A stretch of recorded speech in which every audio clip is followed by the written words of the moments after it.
Petroleum मसनूआत में इजाफा। Petrol ₹3.47 फी litre महंगा हो गया। पेट्रोल की नई कीमत ₹256.13 फी लीटर मुकर्रर।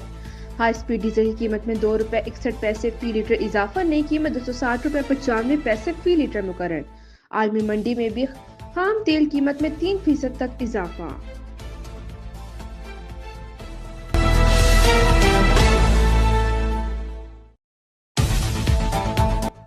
हुकूमत और पीटीआई के दरमियान मुज़ाकरात का तीसरा दौर आज होगा। स्पीकर एयाज सादिक मुज़ाकराती टीमों के इजलास की सदारत करेंगे। नून लीग के राना सनाउल्लाह का आज होने वाले मुज़ाकरात में पीटीआई को तहम्मुल से काम लेने का मशवरा। कहाँ इन चीज़ों में वक्त लग सकता है। उम्मीद है पीटीआई कैदियों की फहरिस्त और जुडिशल कमीशन से मुतालिक अपनी शराइत बताएगी। पीटीआई के तहरीरी मुतालबात और पार्टी और इत्तेहादियों से मुशावरत के बाद जवाब दें।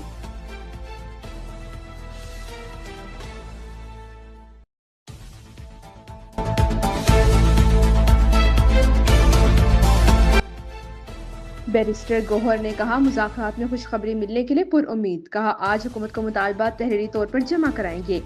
सियासी कैदी 1.5-2 साल से जेलों में कैद है। बानी पीटीआई भी सियासी कैदी हैं। इनके खिलाफ जितने केसेस बना सकते थे बना दिए गए। अब रिहाई मिलनी चाहिए। हुकूमत अगर नेक नीयती और संजीदगी के साथ बैठे तो मसाइल का हल निकल सकता है। हुकूमत हमारे मुतालबात पर मुत्तफिक नहीं होती तो मुज़ाकराती अमल खत्म हो जाएगा।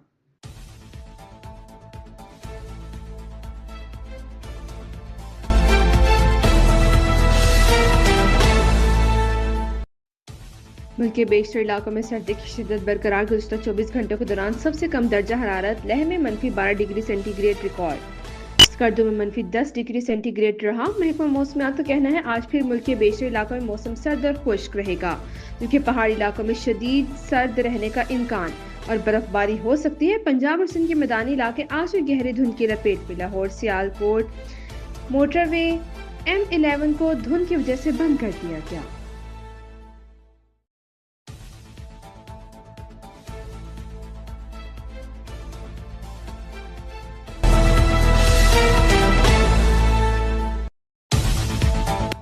'सुप्रीम कोर्ट का आईनी बेंच में सिविलियंस के फौजी ट्रायल केस के फैसले के खिलाफ अपील की समाअत आज भी जारी रहेगी। गुज़श्ता रोज वज़ारत दिफा के वकील ने दलाइल दिए कि अगर सिविलियंस के जुर्म का ताल्लुक आर्मी एक्ट से होगा तो मुकदमा फौजी अदालत में चलेगा। जुर्म की नौयत तयन करती है कि केस कहाँ चलेगा। जस्टिस जमाल मंदोखेल ने कहा, जस्टिस हसन नजर रिजवी ने सवाल किया था कि GHQ और कराची एयरवेज पर हमलों के केसेस मिलिट्री कोर्ट क्यों नहीं गए। इस सवाल का जवाब 21वीं यानी तरमीम केस के फैसले में मौजूद है, जो इनके ताल्लुक के साथ इर्तिकाब करने वाले की नीयत भी देखी जाएगी। शवाहिद की बुनियाद पर ही नीयत को जांचा जाएगा। वज़ारत दिफा के वकील ने जवाब दिया कि सुप्रीम कोर्ट बराह रास्त शवाहिद का जायजा नहीं ले सकती।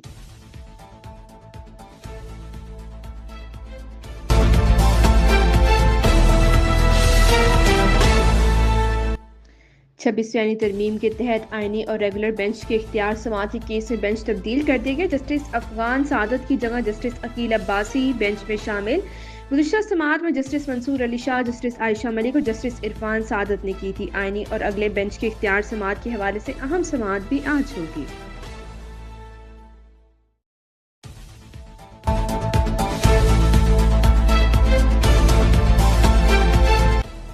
जिला कुरम में खाने पीने की अशिया की किल्लत बरकरार। अवाम का कहना है कि 25 ट्रकों में लाए गए सामान में आटा, चीनी, गैस, दवाएं और दीगर अशिया नहीं। मुख्तलिफ अशिया की कीमतें आसमान पर पहुंच गई। टमाटर 700, प्याज 500, हरी मिर्च 800 और चीनी 200 रुपए किलो हो गई। जिला हंगू से 100 से जायद सामान से भरी गाड़ियां अभी भी कुरम जाने की मुंतजर। इंतजामिया से दोबारा मुज़ाकरात मुतवक्किल और कुरम में दोबारा बंकर तबाह करने का अमल शुरू कर दिया गया।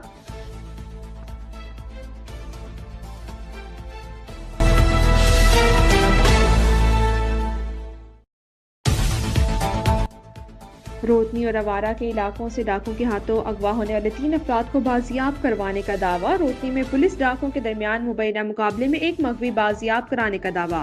20 रोज कबल उबाड़ों के इलाके लांगों में पेट्रोल पंप से 2 साथियों समेत अगवा किया गया था। अवाड़ों में पुलिस का छापा।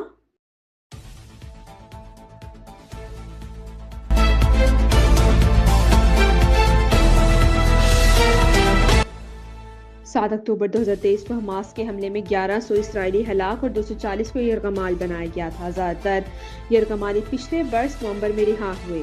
ये इसराइली हमलों में ही मारे गए। इसराइली हुकाम का दावा है कि 98 यरगमाली ताहाल हमास के पास हैं। इसराइल पर हमास के हमले के बाद बेहमाना जंग गजा में हिजबुल्लाह के रहनुमा हसन नसरुल्लाह को बैरूत में शहीद किया गया। हजारों फलस्तीन ताहाल इसराइल की कैद में मौजूद। 1.25 साल दुनिया लफ्जी सिफारतकारी से काम चलाती रही। अमेरिका ने इसराइल का खुला साथ दिया।